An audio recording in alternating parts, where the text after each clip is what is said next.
शिवरायांचा पुतळा कोसळल्याप्रकरणी अजितदादा आणि शिंदेनंतर पंतप्रधान मोदींचाही माफीनामा। शिवरायांसमोर नतमस्तक होऊन माफी मागतो। वाढवण बंदराच्या भूमिपूजन कार्यक्रमात मोदींचं जाहीर वक्तव्य।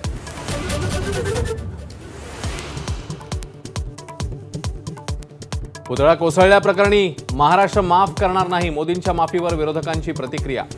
तर माफीला उशीर झाल्याची टीका।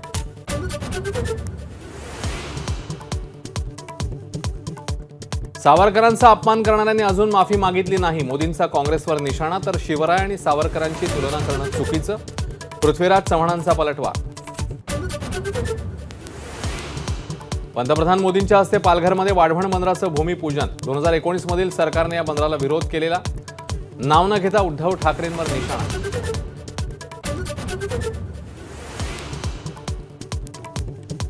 मुंबईतील तिसरं विमानतळ पालघरमध्ये उभारावं। देवेंद्र फडणवीस यांची मोदींकडे मागणी। बंदराच्या रिक्लेमेशन सारखं विमानतळासाठी रिक्लेमेशन करण्याचा आग्रह। राजकोट किल्ल्यावर शिवरायांच्या पुतळा नव्याने उभारण्याकरता राज्य सरकारकडून समिती स्थापन। समितीत इतिहासकार जयसिंगराव पवार विशेष निमंत्रित सदस्य। राष्ट्रवादी सोबत असल्यानं उलटी येते। तानाजी सावंतांच्या वक्तव्यानं महायुतीत घमासान। तानाजी सावंतांना विचारून महायुतीत सहभागी झालो नाही। सुनील तटकरेंचा पलटवार।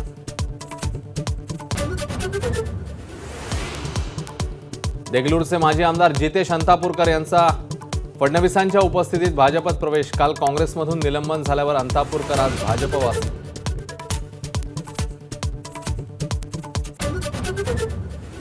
इंदापूरची जागा अजित पवारांनी परस्पर कशी काय घेतली? हर्षवर्धन पाटलांचा सवाल।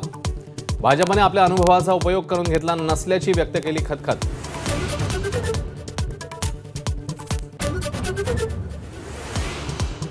केंद्राच्या Z+ सुरक्षेसंदर्भात काही बाबी शरद पवारांनी नाकारल्या। सूत्रांची माहिती। तर स्वतःच्या अटी ठेवून सुरक्षा घेण्याची शरद पवारांची तयारी।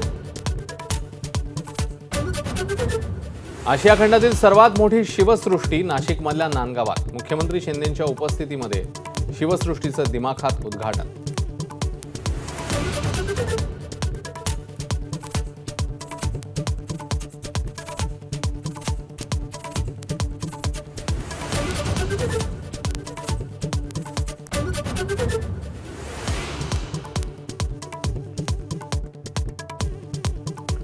पीओपीच्या गणेश मूर्तींवर तुर्तास बंदी नाही। मुंबई हायकोर्टाकडून मोठा दिलासा। मात्र येत्या काळात काटेकोरपणे पालन करा। गणेश मंडळांना कोर्टाची सूचना।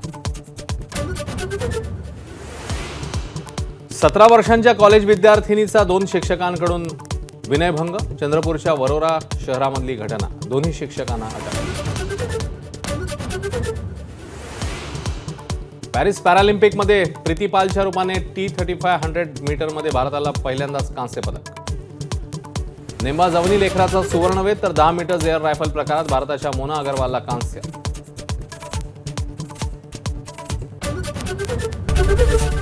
एबीपी माझा, उघडा डोळे बघा नीट।